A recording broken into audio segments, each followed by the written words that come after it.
13-chi bob.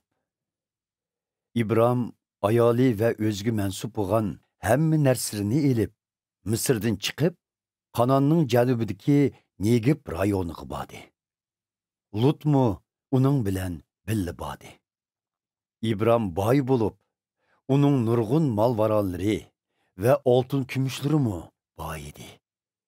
Keyin u Negib rayonidan ayrilib, asta-asta shimolga yo'tkilib, Beytel shahriga qaytib bordi. U Beytel bilan Oy shahrining oralig'iga, ya'ni u tunchi qitim o'rinlashib, qurbonlik supisini yasagan yerga qaytib kelib, u yerda Parvardigorga ibodat qildi.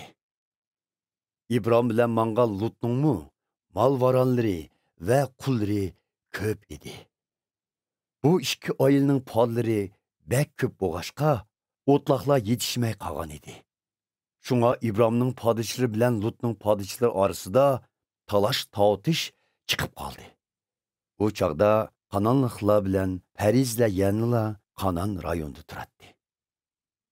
Shunga İbram Lutqa, biz bo'lsak urug' tuqqan, aramizda yoki podishlarimizning orasida talash-tortish chiqmasin. Ayrılıp yaşaylı. Mana, bütün zimin senin oldingda turibdi. Xalgan yani talla. O'ng tarafni tanlasang, sol taraf manga qolsin. Sol tarafni tanlasang, o'ng taraf manga qolsin, dedi. Lut 4 tarafga nazar silib, Yordan daryo vodisidan zo'rg'icha so'zilgan keng tuzlanglikni ko'rdi. Bu tuzlanglikning suyi mo'l bo'lib, xuddi Eram boqqa va Misrning yerlariga o'xshatdi. U chaqda Parvardigor Sodom bilan Gomorra shaharlarini texi xaroblikka aylantirmagan edi. Shunga Lut u yerni tanlab, sharq tarafga yo'tkaldi. U ikkilan mana shundoq ayrildi. İbram Qanonda o'ltiraqlashib qoldi.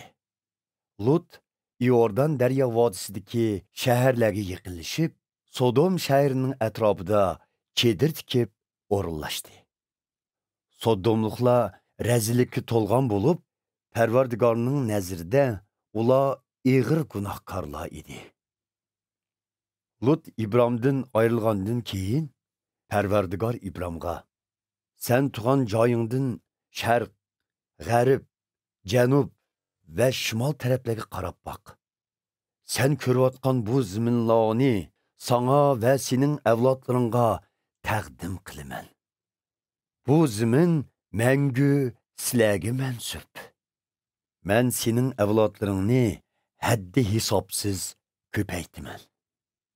Yer yuzidagi qumni hech kim sanayolmaganga o'xshash, ularning sonini hech kim sanayolmaydi.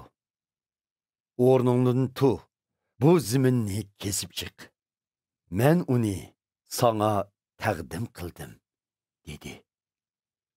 Bunun bilan İbram chedirlarini yig'ishtirib, Hebron shahriga yaqin Mamradagi dub daraxtligining yanida o'ltiraqlashib, u yerda Parvardigorga atab qurbonlik supisini yasadi.